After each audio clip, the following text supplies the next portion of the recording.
Los hispanos tenemos muchos refranes. Estuve haciendo una entrevista de trabajo con una compañera de trabajo esta semana. Estábamos entrevistando a un muchacho hispano. Obviamente hablaba inglés, tenía su acento, pero eso no era lo interesante. Lo interesante no era su acento. Lo interesante era que él estaba aplicando refranes que usamos en habla hispana, refranes mexicanos, refranes venezolanos. De hecho, creo que era venezolano el chico. Los usaba en inglés. Entonces, era interesante. Luego de la entrevista le explico a mi compañera de trabajo. Dice, eso es algo bien cultural, bien común. Los hispanos hablamos con refranes. O sea, esa es parte de nuestro lenguaje. No es saber lo que significan las palabras, es saber la sabiduría o, digamos, el mensaje que trae el refrán. Y entonces, en muchas ocasiones estos refranes traen sabiduría que se ha aprendido por los años, ¿verdad? Generalmente esos refranes tienen mucha verdad. Y quería, para comenzar hoy, visitar alguno de esos refranes, pero como a mí me gusta hacer las cosas un poco difíciles, en vez de decirle el refrán, les voy a enseñar una imagen en la pantalla y el que sepa el refrán puede decirlo a voz alta. ¿Le parece? Vamos a ver el primero.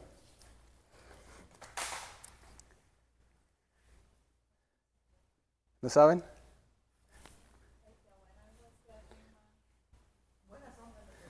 Al que buen árbol se arrima, buena sombra le cobija. ¿Verdad? Hay momentos que hay que saber dónde estar, hay que ponerse en situaciones de ventaja, construir y conseguir, ¿verdad? Un lugar donde puedas cobijarte. Tiene muchas utilidades este refrán, ¿verdad? René diría, no corten los árboles, mantengan los árboles, ¿verdad? Para que tengamos un Lake City con mejor aire y más fresco y más sombra. Vamos a ver el próximo.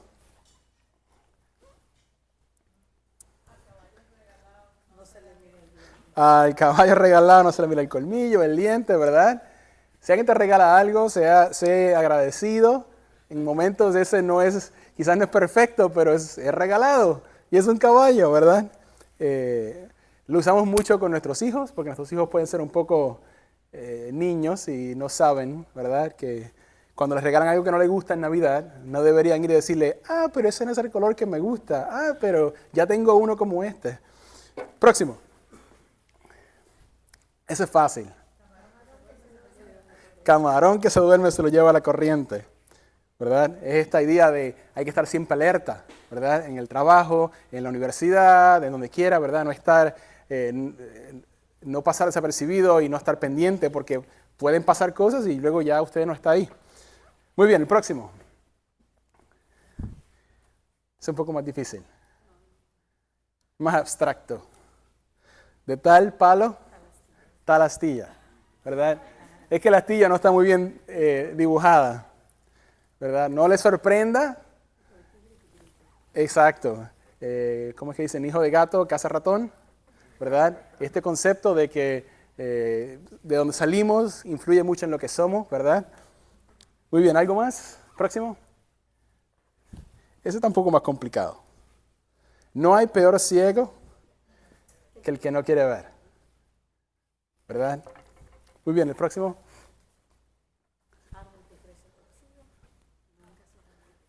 Árbol que nace torcido, nunca su rama endereza. Árbol que nace torcido, jamás su tronco endereza, ¿verdad? Tiene diferentes variedades.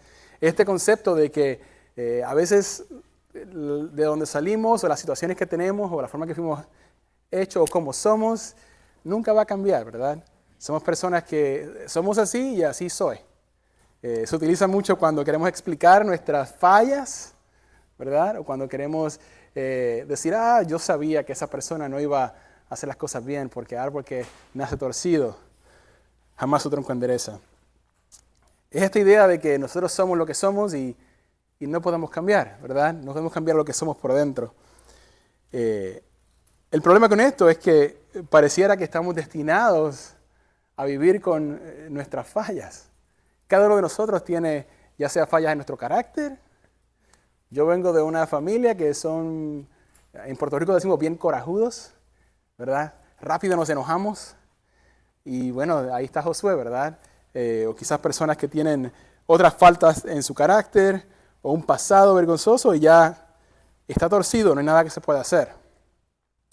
La pregunta ¿es esto cierto? ¿Realmente es cierto que el árbol que nace torcido jamás su tronco endereza? ¿Será que las personas que tienen algún tipo de falla en su carácter, pues ya sea porque lo heredaron, ya sea porque lo aprendieron, están destinadas a vivir el resto de su vida de esa manera? Y yo creo que cada uno de ustedes tiene su propia opinión, pero vamos a estudiar unas historias hoy que me parece que dan la perspectiva bíblica, ¿verdad? Quizás no son las únicas en la Biblia, hay otros ejemplos en la Biblia que tienen quizás diferentes historias, pero estas dos son bien interesantes, por lo menos para mí son muy interesantes. Son parte de la serie que hemos estado estudiando sobre mujeres del Viejo Testamento, y donde hemos estado visitando cómo Dios comunica, muestra diferentes verdades sobre Él o sobre nuestra relación con Él a través de mujeres ejemplares en el Viejo Testamento. Así que hoy vamos a hablar de dos mujeres en específico. La primera, quizás la conocen por su oficio, porque digamos que la Biblia lo menciona mucho. Pareciera que es lo más importante de esta mujer, porque constantemente, es casi su apellido, ¿verdad? Vamos a estar hablando sobre Rahab. Rahab era una mujer gentil de la región de Canaán, o sea, cananita. Ella específicamente vivía en una ciudad llamada Jericó. ¿Se han escuchado de la ciudad de Jericó? Una ciudad amurallada. Y la mayoría de las traducciones de la Biblia, cuando se refieren a Rahab, utilizan la palabra ramera como parte de cómo le llaman. Esa era parte de su, digamos, su identidad. Y ocurre en varias ocasiones, nuevamente casi como si fuera su apellido, ¿verdad? Cualquiera diría que ese tronco viene un poco virado, ¿verdad? Esa es su identidad, es quien es. Algunos estudiosos dicen, bueno, realmente el texto no significa exactamente como lo interpretamos. Puede que esa palabra se haya utilizado para una mujer que tenía, digamos, como un hotel, un lugar donde quedarse. Lo que pude investigar es que la mayoría de los estudiosos piensan que eran las dos. Era un lugar donde podían quedarse, pero en ese lugar habían otras situaciones ocurriendo. Así que de ahí partimos. Ahí comienza la historia, ahí se introduce Rahab a la historia en la Biblia. Pareciera ¿verdad? Que esa es su situación. Ocurre en el momento en que Moisés ya ha muerto. Recuerdan, Moisés llega hasta la entrada y envía a unos espías a investigar el área de Canaán. La mayoría de esos espías regresan y dicen, no, está muy difícil, son gigantes, tienen ciudades amuralladas, tienen ejércitos muy increíbles, no hay forma que podamos conquistar la tierra. Pero hay dos, Caleb y hay otro, un chico muy valiente, muy mozo, creo que se llamaba Josué, que dijo, no, sí podemos, vamos a meterle manos. Pero Dios decide esperar hasta que esa generación haya pasado. Y ahora Josué se encuentra dirigiendo el pueblo de camino a conquistar estas tierras. Así que Josué decide, después de unos años, enviar nuevos espías para poder ver el área y planificar de qué manera iban a entrar a tomar posesión de la tierra que Dios le había llamado a hacer. Así que estos espías van por las diferentes áreas, luego llegan a Jericó y logran entrar a Jericó. Y se hospedan donde estaba Rahab. Alguien le dice al rey, siempre hay alguien que se da cuenta de todo, ¿verdad? Y el rey dice, esta gente son de los judíos, hay que matarlos, vamos a buscarlos. Dice la Biblia que Rahab decide esconder a los judíos y decirle a los soldados del rey que estos judíos habían salido de la ciudad. Así que por alguna razón le creen y salen corriendo a buscarlos fuera de las murallas, mientras ellos estaban en su casa. Cuando esto ocurre, ya libre de la persecución de los soldados, Rahab tiene una conversación con ellos y luego los baja por la pared y les salva la vida.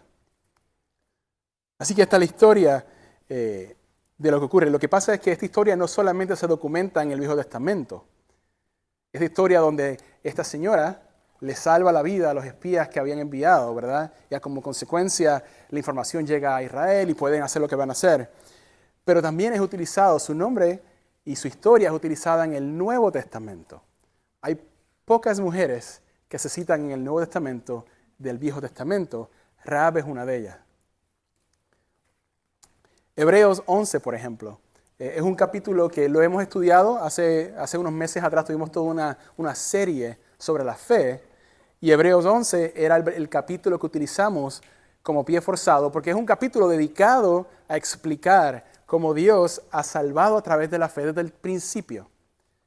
Así que, ¿qué tal si lo leemos? Si tienen su Biblia lo pueden buscar, si no lo vamos a tener acá en la pantalla. Vamos a leer los primeros 2 versos de Hebreos 11 y luego vamos a brincar al 30. Hebreos 11, 1 y 2 dice, ahora bien, la fe es la certeza de lo que se espera, la convicción de lo que no se ve, porque por ella recibieron aprobación los antiguos. Y ahí va a comenzar a hablar de otras personas y llegamos al versículo 30. Por la fe cayeron los muros de Jericó, después de ser rodeados por 7 días. Por la fe, la ramera Rahab no pereció con los desobedientes, por haber recibido a los espías en paz. Ya les dije que la Biblia lo usa casi como apellido o sobrenombre. Pero luego en Santiago vuelve y se refiere la Biblia a Rahab. Santiago capítulo 2, versículos 25 y 26. Y de la misma manera, ¿no fue la ramera Rahab también justificada por las obras cuando recibió a los mensajeros y los envió por otro camino? Porque así como el cuerpo sin el espíritu está muerto, así también la fe sin las obras está muerta.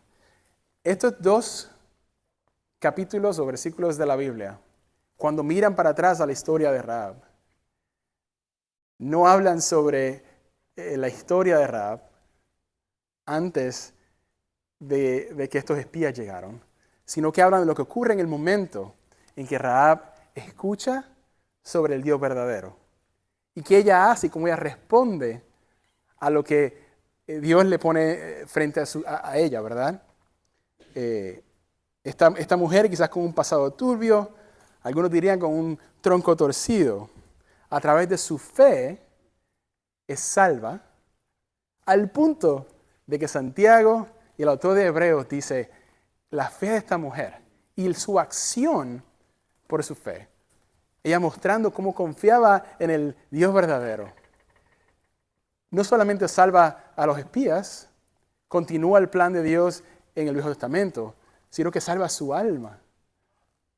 Al punto de que está diciendo, tengan una fe como Rahab. Y esto lo vemos cuando Rahab tiene la conversación con los espías. Yo a propósito brinqué esa sección. Pero entre el momento en que ella envía a los soldados a irse y luego deja ir a los espías, tiene una conversación con estas personas. Las otras personas de Jericó sabían de los judíos. Ella les dice, sabían que eran un pueblo con un Dios verdadero, un Dios poderoso. Sin embargo, la Biblia solo muestra a Rahab y su familia como los únicos sobrevivientes por su fe, que es lo que nos dice Hebreos y nos dice Santiago. Ella entendió que Dios era merecedor de su confianza, que Dios era merecedor de su acción y su fe, y por lo tanto estuvo dispuesta a arriesgar su vida para salvar a estas personas que venían de parte del Señor. Josué capítulo 2, versículo 10, es la narración de lo que les estoy contando. Dice, pues, porque hemos oído cómo el Señor secó el agua del mar Rojo delante de ustedes cuando salieron de Egipto. También supimos lo que hicieron a los 2 reyes de los amorreos que estaban al otro lado del Jordán, a Sehón y a Og, a quienes destruyeron por completo. Cuando oímos esto, nos acobardamos, no quedando ya valor en hombre alguno por causa de ustedes. Y aquí viene la declaración. Porque el Señor, el Dios de ustedes, es Dios arriba de los cielos y abajo en la tierra. Los demás tenían miedo. Ella dice, si ese Dios ha traído a su pueblo, si ese Dios ha provisto para este pueblo. Quizás este Dios es el Dios verdadero. Quizás la gente con quien yo vivo en Jericó tienen dioses falsos y ustedes tienen el Dios verdadero. Yo quiero ese Dios. Eso es lo que dice Hebreo. Y esa fe mueve a Rahab a arriesgar su vida por el Dios verdadero. Muy interesante, ¿verdad? Que algo tan pasajero, una sección muy corta de la Biblia, sea utilizada como referencia para hablar sobre la fe. Cuando Dios derrumba las murallas de Jericó, y si no han leído la historia, léanla, es interesantísima. Dios les dice, ¿ustedes creen en mí? Denle vuelta a la muralla. Sí, pero está la gente ahí, está en la muralla. ¿Ustedes creen en mí? Denle vuelta a la muralla. O sea, es la historia de fe dentro de la historia de fe, la historia de Rahab dentro de la historia del pueblo de Israel. Todos creyendo que Dios era suficiente para proteger y cuidar al pueblo. Las murallas caen y Josué manda a los espías a ir a sacar a la familia tal y como lo habían prometido. Así que salvan a la familia de Rahab por su fe en Dios. Salvan a su familia y la Biblia dice que Josué trae a Rahab a vivir en su comunidad. En ese tiempo vivían por hogares en base a su descendencia. Así que la familia de Rahab viene a vivir en la comunidad de Josué. Eso lo vemos en el capítulo 6. Pero Josué dejó vivir a Rahab la ramera, a la casa de su padre y a todo lo que ella tenía. Ella ha habitado en medio de Israel hasta hoy, obviamente cuando se escribió el libro de Josué, porque escondió a los mensajeros a quien Josué había enviado a reconocer a Jericó. Esta fe no solo salva a Rahab, salva a su familia de Jericó en medio de la guerra, pero Hebreo nos dice que salva su corazón, salva su alma, transforma su alma. Hay otra historia diferente, tiene otra raíz, pero igual está llena de quebranto, ¿verdad? De un pasado complicado. Esta es la historia de una señora llamada Tamar, y se encuentra en Génesis, la podemos ver en Génesis. Génesis 38, 6 al 8. Entonces Judá tomó mujer para Si recuerdan, Judá era uno de los hijos de Jacob, y la Biblia va documentando, ¿verdad?, cómo va la secuencia de los hijos y los padres y los nietos, ¿verdad? Así que tenemos a Abraham, tenemos a Isaac, tenemos a Jacob, y luego de Jacob tenemos la historia de José, y tenemos la historia de Judá, que es uno de estas casas, ¿verdad? Entonces Judá tomó mujer para su primogénito, el cual se llamaba Tamar. Pero primogénito de Judá, era malo ante los ojos del Señor, y el Señor le quitó la vida. Entonces Judá dijo a Onán, llégate a la mujer de tu hermano, y cumple con ella tu deber como cuñado, y levanta descendencia a tu hermano. En ese tiempo era costumbre, ya que no habían sistemas para cuidar y proteger a las mujeres que quedaban viudas sin ningún tipo de descendencia, que los hermanos proveían para que esa señora tuviera sus hijos y luego de ahí tuviera protección y tuviera provisión, ¿verdad? Así que era un sistema que se utilizaba en ese tiempo. Pero en el versículo 10 continuamos leyendo, pasaba que Onán no quería hacerlo, se rehusaba a hacerlo. Dijo, no, yo no quiero darle descendencia a alguien que no es el quien yo escogí, con quien yo quiero estar, esa es descendencia de mi hermano, no mía. Así que se rehusó a hacerlo. Y en el versículo 10 dice, pero lo que hacía era malo ante los ojos del Señor. También a él le quitó la vida. Entonces Judá dijo a su nuera Tamar, quédate viuda en casa de tu padre hasta que crezca mi hijo Sela. Pues pensaba, temo que él muera también como sus hermanos. Así que Tamar se fue y se quedó en casa de su padre. Ahí decimos que leímos entre líneas. Judá tenía miedo que su tercer hijo muriera, porque ya sus primeros dos habían muerto. Así que él dice, vete con tu padre. Yo no tengo intenciones de cumplir y hacer mi parte. Pero no le voy a decir eso, la voy a enviar. Y le dije, le mentí, ¿verdad? Así que tenemos hombres malos según la Biblia, dos, que mueren por su maldad. Tenemos a un Judá que ahora anda acobardado, mintiendo. Tenemos una señora que se ha quedado una viuda 2 veces, sin descendencia, de regreso en casa de sus padres. Y si usted ha leído la Biblia, esto ocurre muchísimo. La Biblia está llena de quebranto. La Biblia está llena de historias donde el pecado y envidia, la mentira, existen. Así que no le va a sorprender saber que esto no es único y que realmente la historia continúa con más problemas, ¿verdad? Una historia complicada. Dice que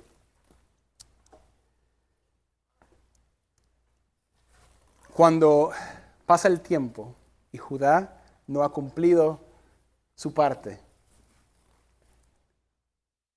dice la Biblia que Tamar decide tomar la justicia en sus manos y se prepara y se viste, se quita sus ropas de luto que utilizaban las mujeres que eran viudas y se viste muy elegante, posiblemente se cambia su aspecto y luego se disfraza de ramera.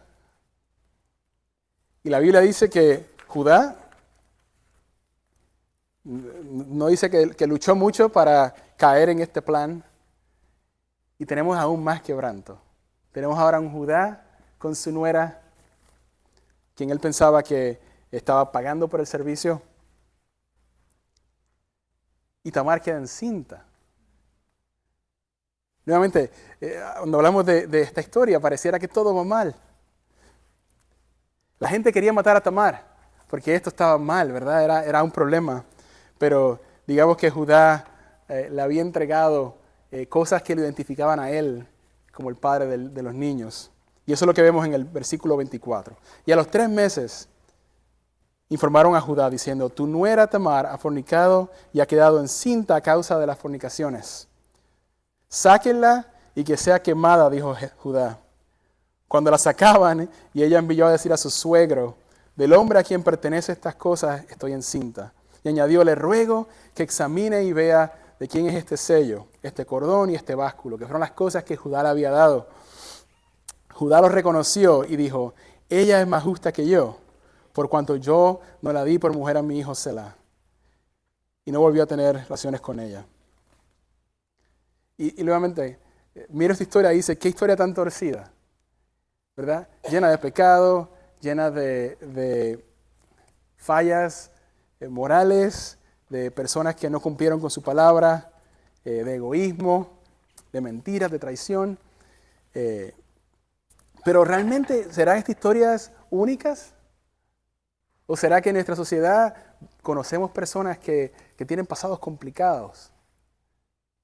Quizás conocemos familiares, quizás conocemos amigos, quizás algunas de nuestras historias son complicadas, quizás no de esta manera, pero saliendo de ambientes complicados donde quizás, digamos, no es el mejor comienzo de nuestras vidas.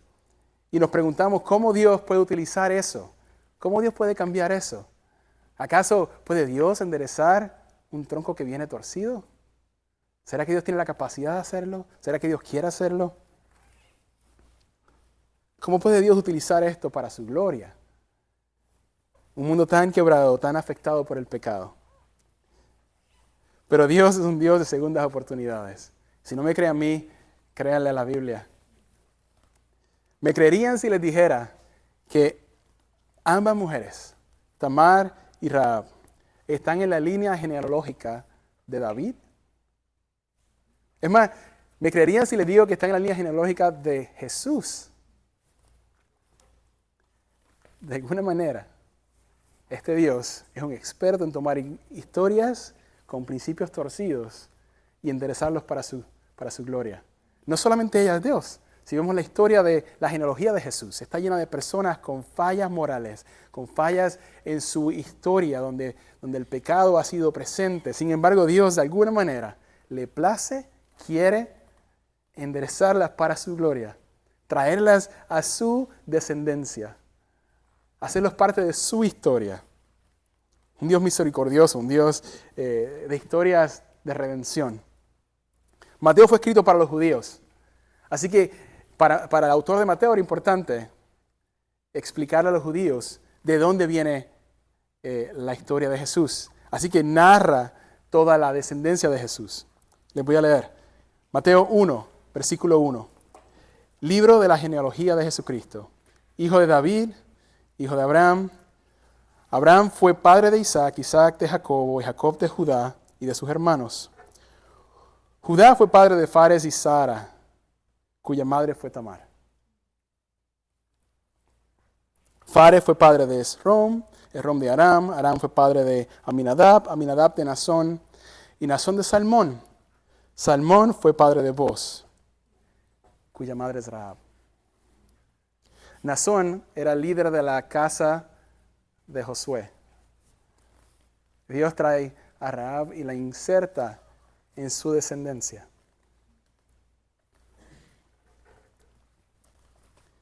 Boz fue padre de Obed, cuya madre fue Ruth. ¿Recuerdan a Ruth?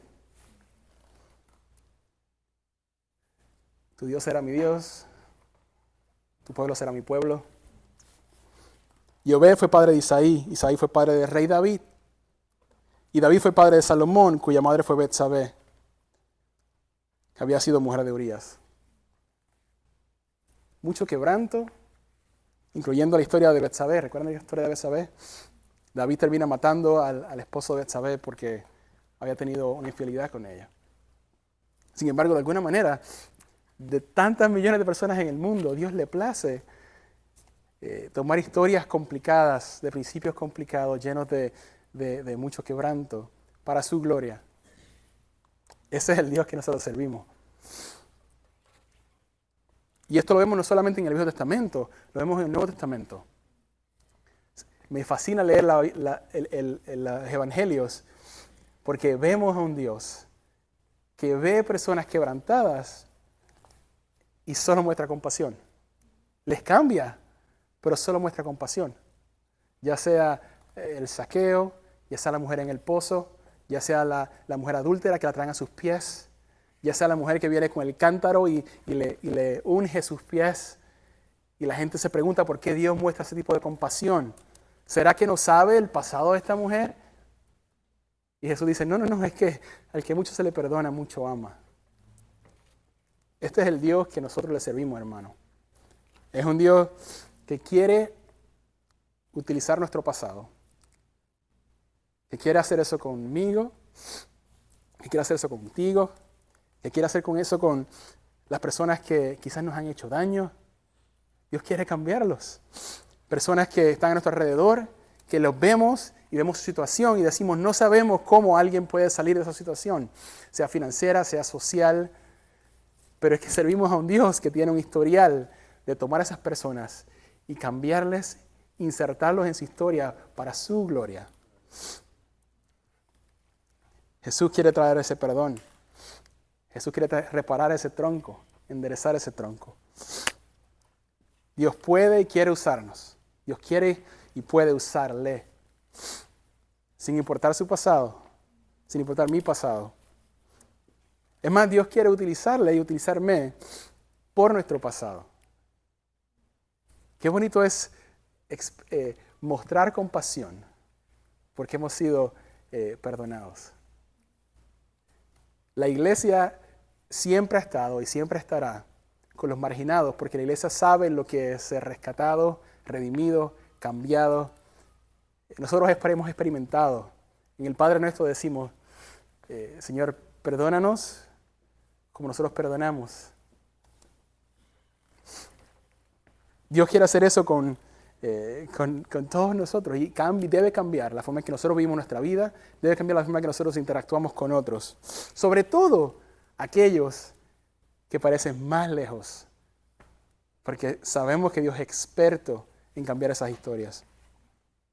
Así que les quiero sugerir, digamos, 3 nuevos refranes. No son refranes, pero son quizás ideas de cómo Dios trabaja. En Primera de Juan 4, la Biblia dice, en esto consiste el amor. No en que nosotros hayamos amado a Dios, sino en que Él nos amó a nosotros y envió a su Hijo como propiciación por nuestros pecados. En esto consiste el amor.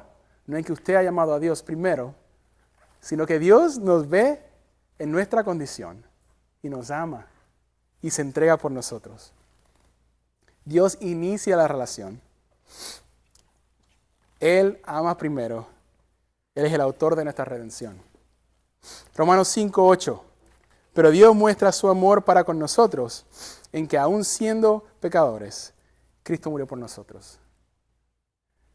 Cuando usted vea a esta persona que quizás está con un bagaje pesadísimo, sin saber cómo salir de su situación, podemos ser recordados que Dios demuestra su amor en que en medio de nuestro problema, en medio de nuestra separación de Él, en medio de de las cosas causadas por el pecado del mundo, Cristo se entrega por nosotros. No después, antes. Y podemos ser recordados, como dice Apocalipsis 3:20. Yo estoy a la puerta y llamo. Si alguien oye mi voz y abre la puerta, entraré en él, cenaré con él y él conmigo. Este concepto de que personas como Rahab, como Tamar, como Betsabé, como David, como Jacob, como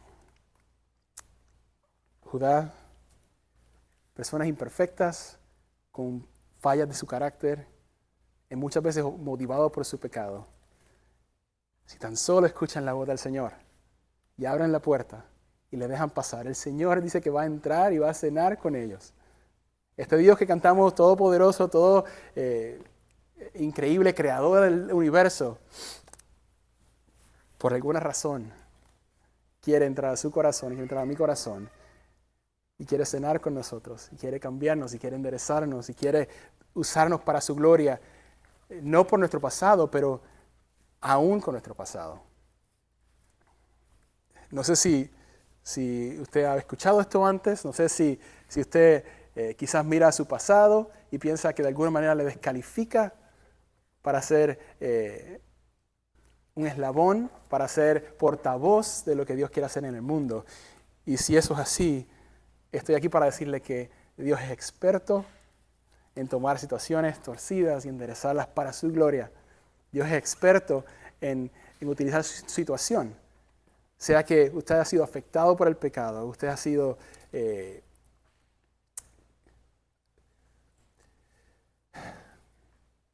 sea que su corazón esté herido por el pecado. Dios es experto en sanar y en insertarlo en la historia para su gloria.